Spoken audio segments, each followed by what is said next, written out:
gorgeous. Why are we here on YouTube? I would venture to say that we're mainly on YouTube to try to share some of our wisdom with others and to glean wisdom from others. I've learned so much from watching all of your videos, and I hope occasionally you learn something from mine. Can I speak today? I hope. Forgive me, it's a light makeup day. I have on my foundation for Battle of Foundations, and I have on powder. But beyond that, I'm resting my face and my eyes because my eyes are really scaly right now, and I put some cream on them.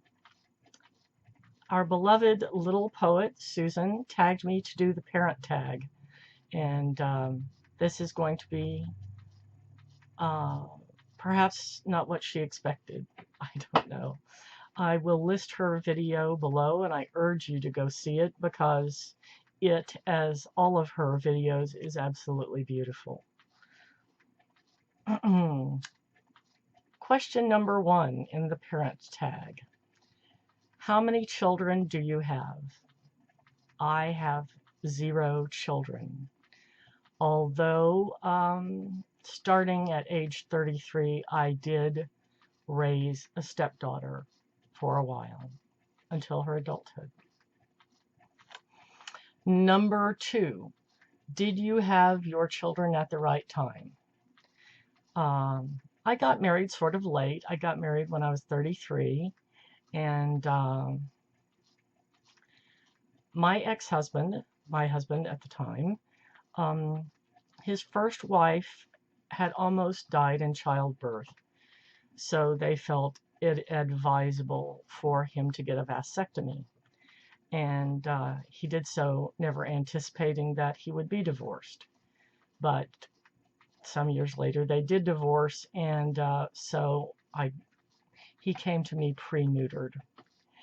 However, we did discuss and entertain the possibility of adoption. I myself am adopted, and I think it's a wonderful thing, obviously, or else I wouldn't be here, or wouldn't have been raised by my parents, and I wouldn't know my birth parents. Sorry, I'm mid-manicure. Wouldn't know my birth parents right now. It's been a long and convoluted story, but we discussed it, and because my ex had full custody of his daughter, as you can imagine, there were issues with her mother. Her mother had some mental and emotional problems, had been abusive to my stepdaughter, and the more I thought about it, the more I felt that this particular child needed my 100% attention and didn't need the competition of another child. So that would have been the right time to have children, but I did not. Do I live with their father? Well, actually, I sort of do. My ex and I are divorced, but as I've mentioned, he's working on his house. And while he's doing that, he stays here. His house is in another town close by. The structural problems are overwhelming and make it not possible to live in his house, or very difficult anyway.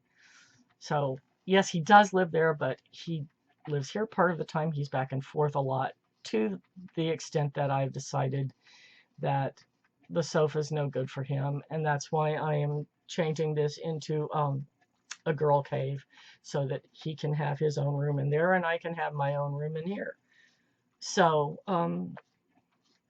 yes, but not, I do live with my stepdaughter's father, but not as a husband, as a roommate. I know it's unusual, but he is my very good friend, and I want to help him out while he's dealing with his house problems. Now, What are their favorite traits that you love? My stepdaughter, we were afraid that it might happen, um, since mental illness does seem to run in families. And sadly, when my stepdaughter was, I believe, 15, she was diagnosed as bipolar, and paranoid, schizophrenic, and psychotic. Um, Also, because of the abuse from her mother, she was predisposed to dislike women generally, and I was cast in the role of wicked stepmother. And we tried very much to give her a normal life. We actually moved to another town to sort of make it harder for her mother to have visitation with her, although her mother did 4 times come to visit and visit. But sometimes it takes a long time to work out the medication issues from a psychiatric standpoint, and it's a challenge to raise a child with mental illness from a psychological standpoint. The rules and regulations are not the same as they would be for a normal child. And I'm going to take this opportunity for a small rant.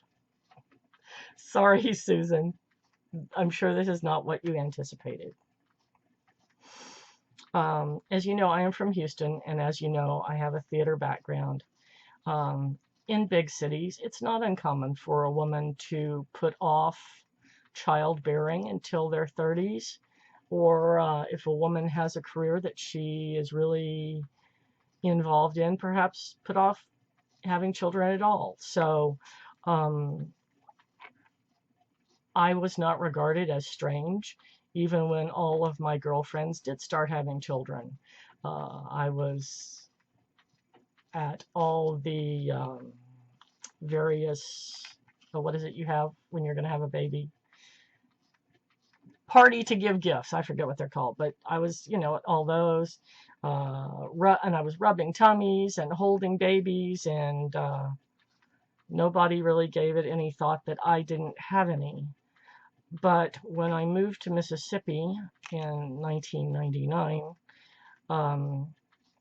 I discovered that it's a little different in the Bible Belt.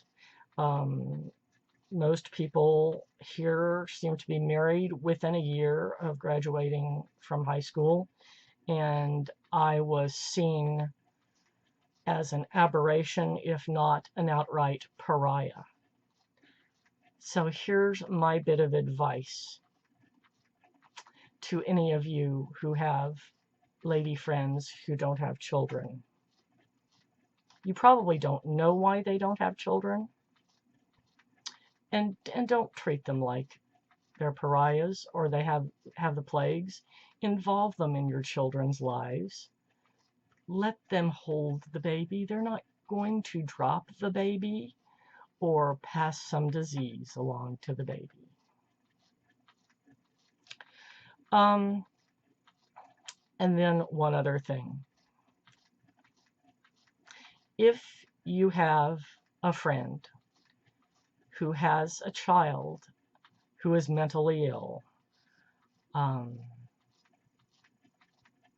I can't tell you, it would never be more true, that little phrase about, don't judge a person until you've walked a mile in their shoes. Unless you are a psychiatrist or a psychologist, please refrain from giving child rearing advice, because you don't know what you're talking about. If you haven't been there, you don't know. And this goes for the well-meaning oafs, as well as those who I think actually intend to do a little harm with their advice. Um, on the well-meaning oaf side of the issue, there are people, I'm going to give an example. Uh, and let me clarify. For those of you that live in the North, the standard response down here to an elder for a child is yes, ma'am, or no, ma'am. I understand from watching television that in the South, a child can say yes or yeah, and it's not intended to be disrespectful. It is not taken as such. But down here, it is. You're supposed to say yes, ma'am, or no, ma'am. And my stepdaughter responded to an adult by saying, yes, ma'am. That adult was a relative and not particularly old. I believe my stepdaughter at the time was 20, and this adult was probably 30. So she says, oh, don't say yes, ma'am, to me. And I immediately said, oh, yes, she does say yes, ma'am, to her. Because what this adult didn't realize is that it had taken about 6 years to get this child to understand and that she should respect others and to show any kind of respect for others. So that was, on the well-meaning oaf side of the issue. But then there were others who I believe sometimes gave advice in an effort to tear me down. And this is where the childlessness issue came into it. It was in the spirit of, you've never had a child. You took on this child when she was already 11, and you don't know anything about child rearing. Well, maybe I didn't, but from the help of psychiatrists and psychologists and a lot of book reading, I knew a little something about raising a mentally ill child. So, this is my advice to you. If you haven't been there yourself and you're not a professional, shut up. Never, never in your life will this be more important, and that is true happiness will come from minding your own business. I don't mean to sound mean. I think that what I'm saying will just make everybody a lot happier. On to questions. Question number 4. What are their favorite traits that you love? My stepdaughter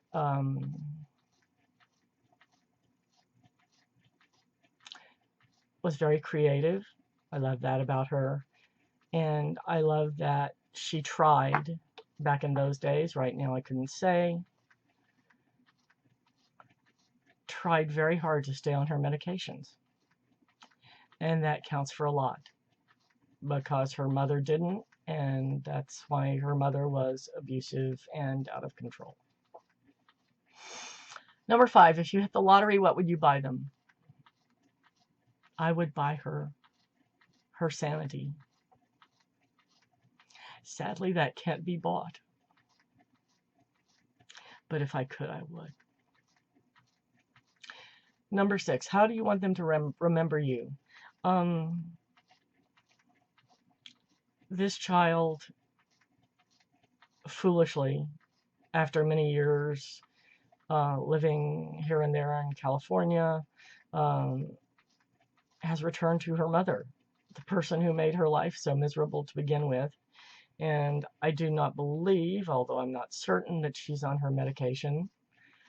But time and the fact that her mother is inclined to poison her mind with lies has distorted the past for her, and she has accused me of things I never did and tell stories of incidents that never happened. And how I would like to be remembered is how I actually was, which was somebody who didn't grow up around children, was faced with a very difficult situation, who loved her as best as I could and tried as hard as I could to make her life better. So that's it. That's my parenting adventure. I wish it had been different, but it wasn't. And thank you, Susan, for tagging me and not excluding me. Love y'all. Oh, and by the way, I tag anybody who may be interested in doing this tag, whether you're a parent or not. Yeah. I'm not gonna, no more ranting. That's it. I had my say. Love y'all. Bye. I'm back. I take it back. I am going to finish my rant. One Mother's Day at church, my priest, I forget the entirety of the sermon, but the last thing he said was, God bless all of you mothers out there, especially those of you who have given birth to children. I took great umbrage to this and told him so, because I was adopted at birth. Now, I know my birth mother and love her very much, but I was insulted on behalf of my adoptive mother,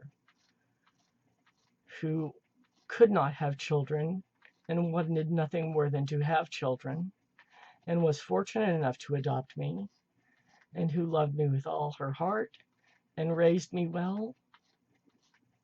And I felt that was insulting to her. And at the time, I was in the middle of raising my stepchild, whose mother, the one who had given birth to her, had abused her. But there I was trying to pick up the pieces and raise her and make her life better. Now, I'm sure that what he was saying was, some kind of anti-abortion rant. But before you make comments like that, think them through. Some of us who did not give birth were just as good a mother as those who did, if not, in some cases, better. Okay, I really am done now. Thanks again, Susan. Love y'all.